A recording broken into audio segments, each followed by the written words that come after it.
We will continue with the Christmas story. Today we will read the story titled Burt Brain. There's no sound on earth quite like a bird flying into a sliding glass door. Unlike the white noise of mass extinctions and vanishing rainforests, the singular thud of delicate avian bones against shatter-resistant Duraplex glass is impossible to ignore.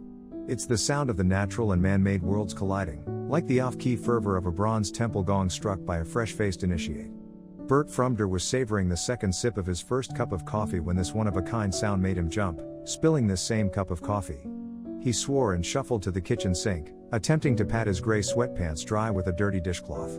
After a few unsuccessful attempts to eradicate the stain, Burt noticed with a satisfied pursing of his lips, that the warmth of the spilled coffee almost felt good on his thighs. He shrugged and walked to the living room to investigate what exactly had caused the sudden noise. Had a bird flown into the sliding glass door a few days earlier, Burt might have spilled coffee on his laptop or phone as he skimmed through manuscripts and client emails at the kitchen table.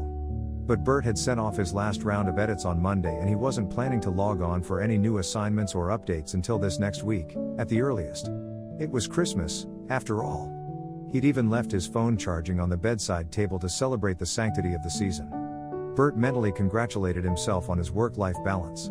As far as Burt was concerned, the best week of the year was the 4 days from December 26th to December 30th. It was a dead time of year for work, which meant he could gorge on all the holiday sweets he wanted, binge Netflix for hours, and wear sweatpants all day without any judgment from the people in his life who had real jobs. Because they'd all be doing the exact same thing. His, admittedly small, list of clients, mainly vanished in the weeks leading up to and after the holidays only to return like a Mongol horde of motivated go-getters in late January. His inbox would soon be brimming with requests for notes and revisions from hopeful first and second-time novelists looking for miracles instead of copy edits. But he had a few more days until the flood of would-be Hemingways set out to subdue their New Year's resolution word counts with painful prose. As he walked into the living room, he could feel his carefree week slipping away. Burt glanced at the sliding glass door for signs of damage, not expecting to find any, and was surprised to see a single feather stuck to the glass. It was dusty gray, almost white, and about the size of a pinky fingernail. It fluttered lightly in the morning breeze, somehow cemented on the glass about 6 inches below eye level. Burt looked down to see the owner of the feather. He shook his head. The fist-sized bird was limp, his twig legs wilted like damp curly fries as he lay next to the faded E at the end of the rust-colored welcome mat. Most people don't have welcome mats in their backyard. But most people don't live in the country as Burt's older brother, Chris, and his wife Charlene call it. Burt was especially thankful for the doormats at every entrance when his rambunctious nieces and nephew came to visit each summer. Burt looked forward to those extended visits, chaotic 5 or 6 intervals in July that let him wonder if he'd have been a good dad without having to actually answer the question. Over the years, Burt had trained each youngster to wipe their feet before darting through the sliding glass door in search of a Capri Sun or juice popsicle, usually dripping wet from the pool or caked in mud from the hill at the edge of his property. Chris and Charlene hadn't visited since Linda left. A flutter of motion at his feet caught Burt's eye. Burt flicked up the lock and slid the door open with that familiar sci-fi movie sound effect, whoosh. The morning chill blew Burt's thinning shaggy brown hair back off his forehead. The bird, a common sparrow or finch, Burt could never tell the difference, was dazed, but obviously still alive. His wings fluttered as the groggy tried to process his current situation. Despite Burt's ornithological shortcomings, he had come to the conclusion that the bird was male, mostly so he could stop referring to it as it in his head. Having made this first decision regarding the bird, Burt sprang into action. He dashed back into the kitchen to grab the coffee-stained hand towel. When he returned, the bird had managed to flutter itself all the way over to the W, but didn't look ready to leave the doormat anytime soon. Even this meager pilgrimage had left it exhausted. His cotton ball chest puffed and deflated in spastic panic. Yet the bird was unable to muster the energy to evade what he must have assumed was his imminent death at Burt's descending hands. Burt smothered the bird with the kitchen towel, gently working the delicate bundle around in his hands until he felt the featherweight body settle upright in his palm.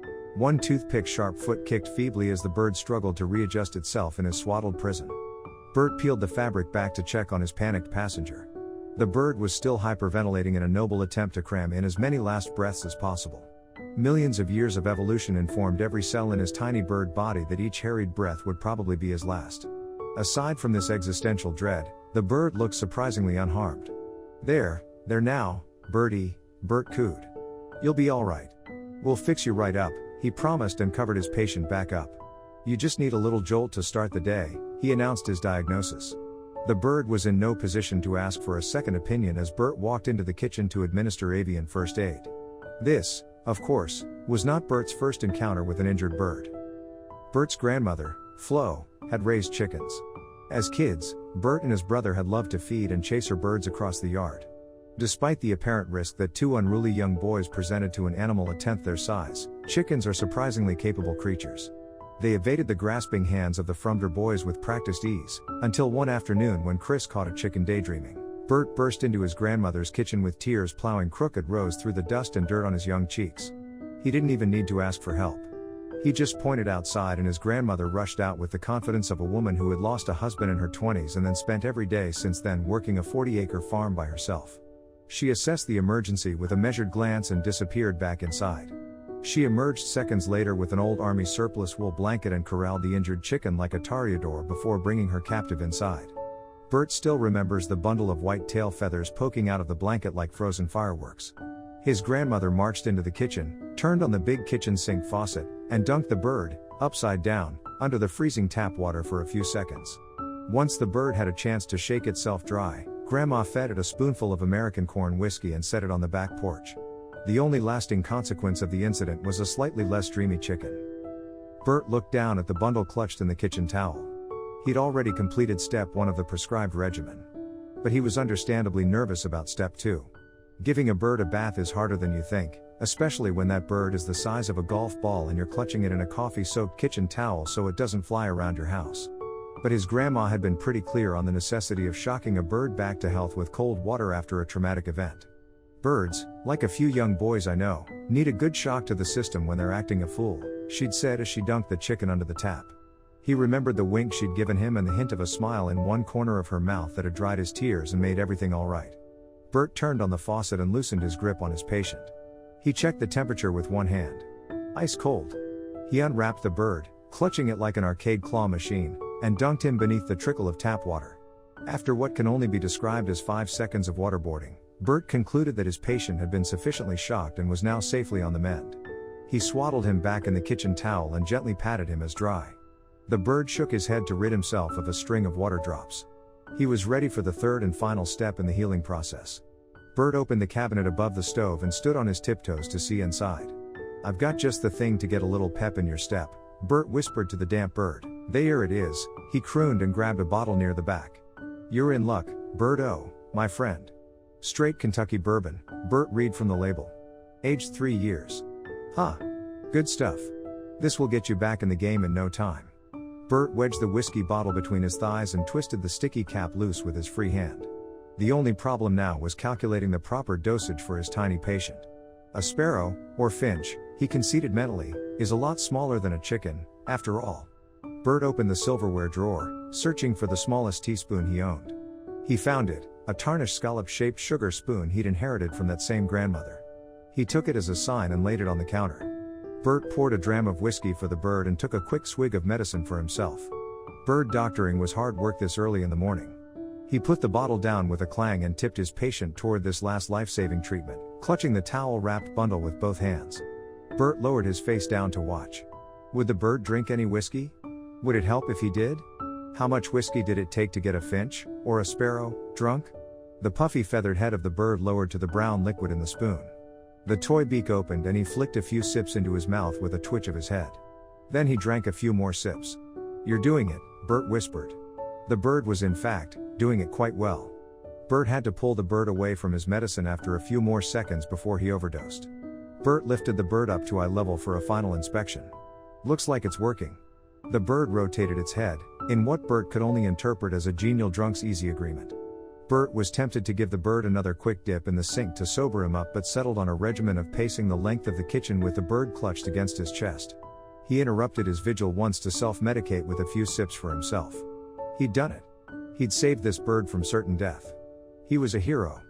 Burt had never felt prouder. He rocked the bird gently, lulling it with his whispered plans for the new year. "Maybe I'll finally write a book this year instead of just helping other people write one," he announced to the bird. "I'll start in March, after the New Year's rush." He'd block out time in the mornings. He'd set an alarm and get out of bed a little early. He could knock out a few pages before he checked his emails every day. Nothing was going to get in the way of his book, not even that new client on the East Coast he'd just started working with. "This is my year, Mr. Bird," Burt repeated as he paced.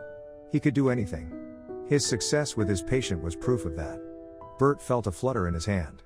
The bird was struggling, trying to flap against a grip that had gradually tightened as he paced. "Sorry," Burt whispered.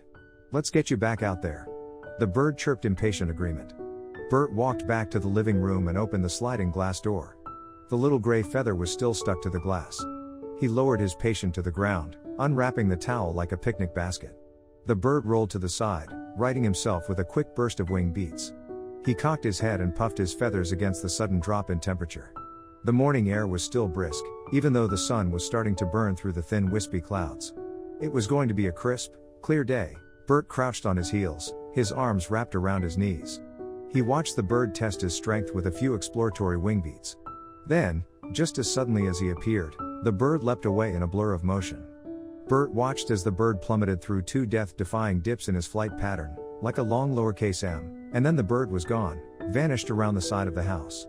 Burt picked up the dirty kitchen towel and gave it a shake. He closed the sliding glass door with a whoosh and walked back to the kitchen, rubbing his arms to ward off the chill. His coffee had gotten cold, and the kitchen counter smelled like whiskey. He wiped the counter with